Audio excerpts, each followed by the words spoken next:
Movie का नाम है रिबॉर्न, जो 2016 को रिलीज हुई एक जापानीज मूवी है। इंटरेस्टिंग भी है, तो चलो इसका एक्सप्लेनेशन देखते हैं। जापानीज फेरी टेल में एक लीजेंड था जो मरने के बाद पुनर्जन्म लेके वापस आया, जिसे घोस्ट कहा जाने लगा। वह हर वॉर में लड़ने जाता था और लोगों का मानना है वो कभी नहीं हारा। तो अब कहानी की तरफ मुड़ते हैं। एक मिलिट्री प्रैक्टिस बेस पे कुछ सोल्जर को ड्रिल वॉर फाइटिंग की ट्रेनिंग के लिए लाया जाता है, जिससे उन्हें वॉर का अनुभव हो। मगर उस प्रैक्टिस के दरमियान एक शख्स उन सोल्जर्स को एक एक करके मारने लगता है। आखिर में वह इंस्ट्रक्टर भी मारा जाता है। यह सब करने वाला वह शख्स होता है हाईली ट्रेन कमांडो एबिज। यह ऐसा डार्क कैरेक्टर है जो अपने अंदर के किलर इंस्टिंक्ट को सोल्जर्स को मार के निकालता है। शायद इसी तरह के मिशन वो हैंडल करते आया है। अब हमें साची नाम की एक 8 साल की लड़की दिखाई देती है, जिसे उसके अंकल तोशी ने पाल पोस के बड़ा किया है। वह अपने तोशी अंकल को एक लीजेंड मानती है, वही लीजेंड जो मैंने कहानी के शुरुआत में बताया, घोस्ट, जिसकी कहानियां साची को पसंद है। साची उसके बाकी के हम उम्र लड़कियों से अलग है, क्योंकि साची के जीवन पे तोशी का प्रभाव है, जिससे वो रास्ते के किनारे पड़ी एक मरी हुई कैट को भी प्रॉपरली दफनाती है। तोशी अब एक सुपरमार्केट चलाता है।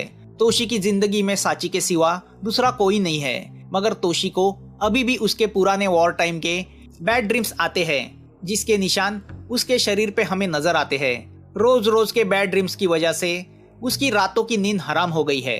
वह रात को सो नहीं पाता, तो वह रात को अपना सुपर स्टोर चलाता है। साची रोज रात को उस लीजेंड की कहानी बुक में पढ़ती है। तोशी अपने इंसोमेनिया को लेके एक साइकेट्रिस्ट को रेगुलर विजिट दे रहा है। वो डॉक्टर को बताता है कि उसे सपने में दिखता है कि जंगल में वो फाइट कर रहा है और लोगों को बेरहमी से मार रहा है। उसके अंदर एक किलर इंस्टिंक्ट दहक रहा है, जो उस वक्त उसके अंदर था जब वह सोल्जर था। डॉक्टर उसे बताती है कि तुम सपने में लोगों को मारते हो तो यह कॉमन है, मगर तोशी डर रहा है उसका यह किलर इंस्टिंक्ट कभी भी बाहर आ सकता है। तोशी ने बचपन में साची से कहा था कि माइंड को इस कदर स्ट्रॉन्ग बनाओ कि अगर शरीर पे कोई घाव हो तो वो महसूस ना हो। इसकी इंस्पिरेशन उसे लीजेंड घोस्ट से मिली है। उसने उस वक्त साची को दी हुई वह बुक साची हर पल अपने साथ कैरी करती है। तोशी अपने अंदर दहकते ज्वालामुखी को कैसे वैसे कंट्रोल में रखे हुए है। एक दिन उसके स्टोर में एक चोर चाकू दिखा के उससे पैसे लूटता है, तो तोशी उसे कुछ नहीं करता। अगर वह चाहता तो 2 सेकंड में उसे मार सकता था, मगर वह शांति से उसे पैसे दे देता है, क्योंकि तोशी के लिए वह पल एक परीक्षा की तरह होता है, अपने अंदर बसे किलर इंस्टिंक्ट को कंट्रोल में रखने का। इसलिए वह उस चोर को थैंक यू भी कहता है। तोशी हर हफ्ते साची के साथ अपने वॉर टाइम के दोस्त केंजी से मिलने हॉस्पिटल में जाता है। एक वॉर के दरमियान तोशी को बॉम्ब से बचाते हुए केंजी बुरी तरह घायल हुआ था। उस वॉर में उसने अपनी आंखें और पैर गंवाए हैं और हमेशा के लिए व्हील चेयर पे आ गया है। तोशी को इसका एहसास है। साची केंजी को बहुत पसंद करती है, तो एक दिन केंजी से मिलकर वापस आते हुए तोशी को उसका इनर माइंड आने वाले खतरे का संकेत देता है। तो वह साची को घर जाने बोलता है, और जब वह एक चौराहे पे पहुंचता है तो वह खतरे को भांप लेता है। 2 किलर उसकी राह देख रहे होते हैं। एक किलर उसे गन से मारने जाता है, तो तोशी बिजली की तेजी से उसे मार डालता है। तो दूसरा किलर साइलेंसर लगी गन से उस पर गोलियां चलाने लगता है। तोशी बड़ी आसानी से बुलेट्स को चकमा देता है और तेजी से उसके पास जाके एक फाउंटेन पेन से उसे मार डालता है। उसकी यह हरकतें दूर से एबिस देख लेता है, जो तोशी का वॉर टाइम का पार्टनर था। तभी हमारे सामने फैंटम आता है, जो इस कहानी का मेन विलन है और जिसने उन किलर को तोशी को मारने के लिए भेजा था। वो कौन है ये बाद में हमें पता चलता है।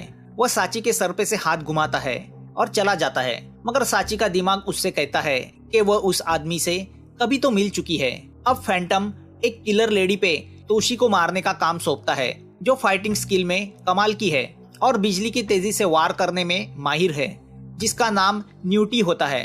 फैंटम की असिस्टेंट कैस्पर उससे पूछती है कि वह तोशी को एक झटके में मार क्यों नहीं देता। तो फैंटम उससे कहता है कि वह मजे लेके उसे मारेगा, वह उसे सबक सिखा के मारेगा। फैंटम को पता है कि तोशी को अगर कोई मार सकता है तो वह सिर्फ एबिस है, जो तोशी की तरह ही स्किल फाइटर है। हमें फैंटम के कंप्यूटर पे दिखता है कि तोशी को टास्क फोर्स ने डेड डिक्लेयर किया है, मतलब रिकॉर्ड में तोशी डेड है। यहाँ तोशी अपने अगले सेशन में डॉक्टर से कहता है कि जब वह डेंजर में होता है तो वह नॉर्मल फील करता है। आज तक उसने कभी मौत को महसूस नहीं किया। तो अब डॉक्टर उसे अपनी उंगली दिखा के कहती है कि समझो यह एक गन है जिसे मैं तुम्हारे सर पे लगाती हूँ, तुम फील करो तुम्हें कैसा लगता है। मगर जैसे ही वह उंगली तोशी के सर पे टिकाती है, तोशी अपने फाइटिंग आदतों के अनुसार झटके से उसके नजर के सामने से गायब होता है और अगले ही पल उसके पास आके उससे कहता है इतने सेकंड में तो मैं तुम्हें मार दूंगा। अब रात को तोशी जब साची के साथ उसके दोस्त के बार में बैठा होता है कि तभी उसे उसका दिमाग फिर से किसी खतरे का संकेत देता है। वह साची को अपने दोस्त के हवाले करके बार के बाहर आता है तो एक गली में कुछ किलर उस पर हमला करते हैं, मगर तोशी आसानी से उन सबको मार देता है।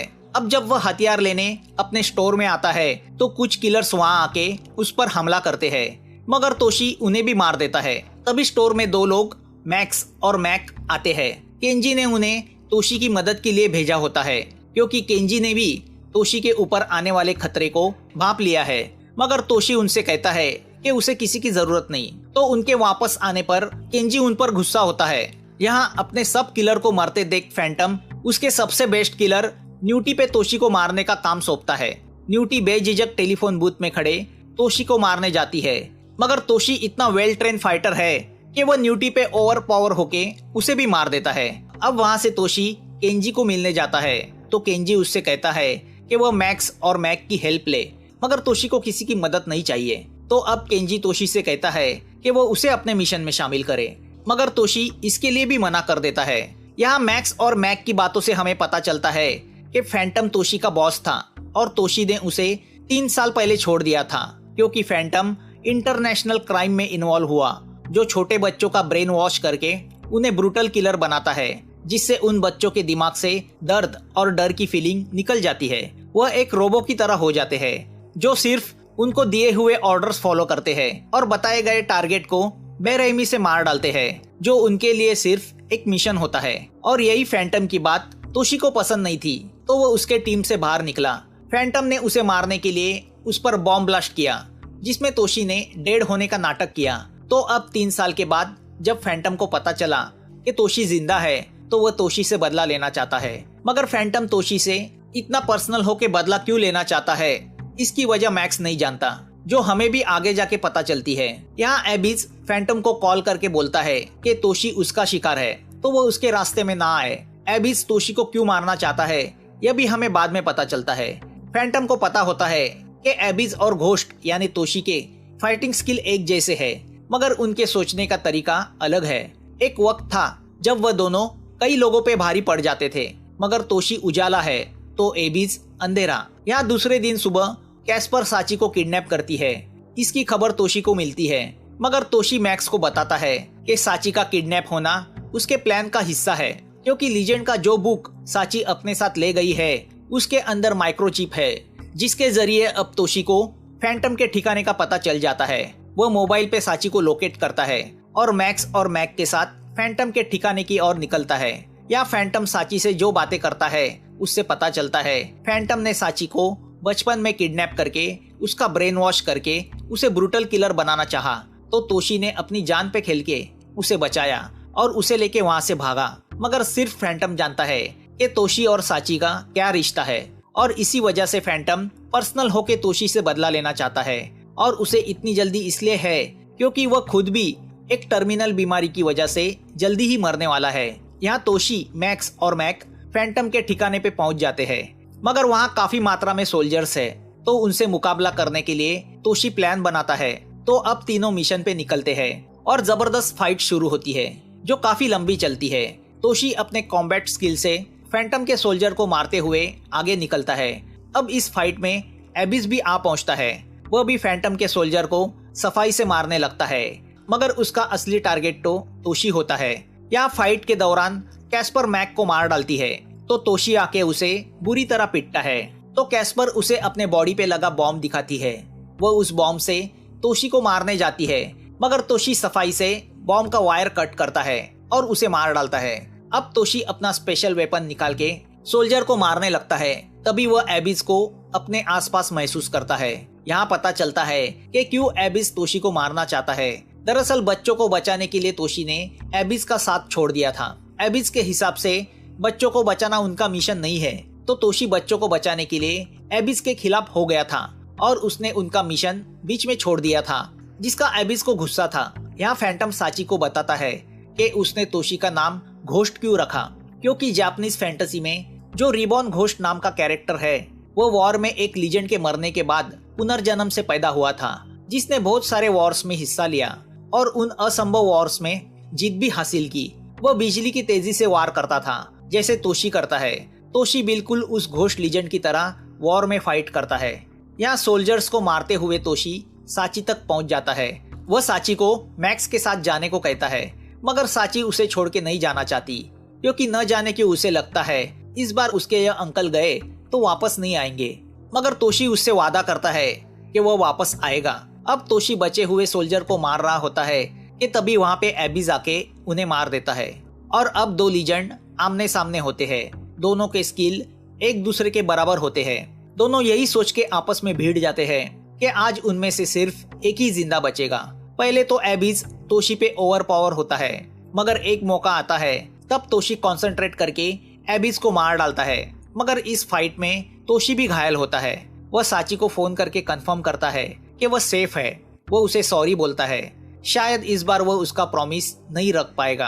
अब तोशी के सामने फैंटम आता है, वही फैंटम जिसने तोशी को यह सब स्किल सिखाए, उसे एक ब्रूटल सोल्जर बनाया। मगर दोनों बुरी तरह से कमजोर है। फैंटम तोशी से कहता है कि तुम अब घोस्ट नहीं रहे, तुम सिर्फ इंसानी साया हो, तुम्हें कोई याद नहीं करता। तोशी उससे कहता है कि तुम मुझे यहाँ खींच के नहीं लेके आए, बल्कि मैंने तुम्हें ढूंढ निकाला है। अब तोशी अपना वेपन निकाल के फैंटम को मारने के लिए तैयार हो जाता है। तो फैंटम अपने आवाज के जरिए तोशी को हिप्नोटाइज करता है। उसकी बातों से हमें पता चलता है कि तोशी ने साची को इसलिए बचाया क्योंकि साची तोशी की लड़की है, उसका खून है, जिसके लिए वह सबके खिलाफ हो गया। तोशी को हिप्नोटाइज हुआ देख फैंटम उस पर चाकू से हमला करता है, मगर तभी तोशी फुर्ती से अपने वेपन से फैंटम का गला काट देता है। मगर फैंटम ने भी तोशी का गला काटा हुआ होता है। 4 कदम चल के वह नीचे गिर जाता है। नीचे गिरते हुए वह साची से कहता है कि सॉरी, आज तुम्हारे डैडी सोने का ढोंग नहीं करने वाले, आज वह हमेशा के लिए सोने वाले हैं। तोशी को इस बात का अफसोस रह जाता है कि उसने साची के मुंह से पापा नहीं सुना। अब साची को मैक्स संभालने लगता है। साची तोशी ने उसे दिए हुए फेरी टेल के उस बुक को जमीन में गाड़ देती है, क्योंकि उसके पास अब उसके खुद के पापा की लीजेंड स्टोरी थी। साची की तरह हर किसी को उनकी जिंदगी में एक लीजेंड की जरूरत होती है जो उनकी दुनिया बदल सके। तभी हमें दूर खड़ा तोशी नजर आता है। क्या तोशी सचमुच एक घोस्ट लीजेंड बन के वापस आया था? मूवी यहाँ खत्म होती है। मूवी सिंपल है, स्टोरी सिंपल है, मगर तोशी के मार्शल आर्ट्स देखने लायक है। आप बताइए आपको यह एक्सप्लेनेशन कैसे लगा? यह मूवी आप ही के डिमांड पे एक्सप्लेन की थी।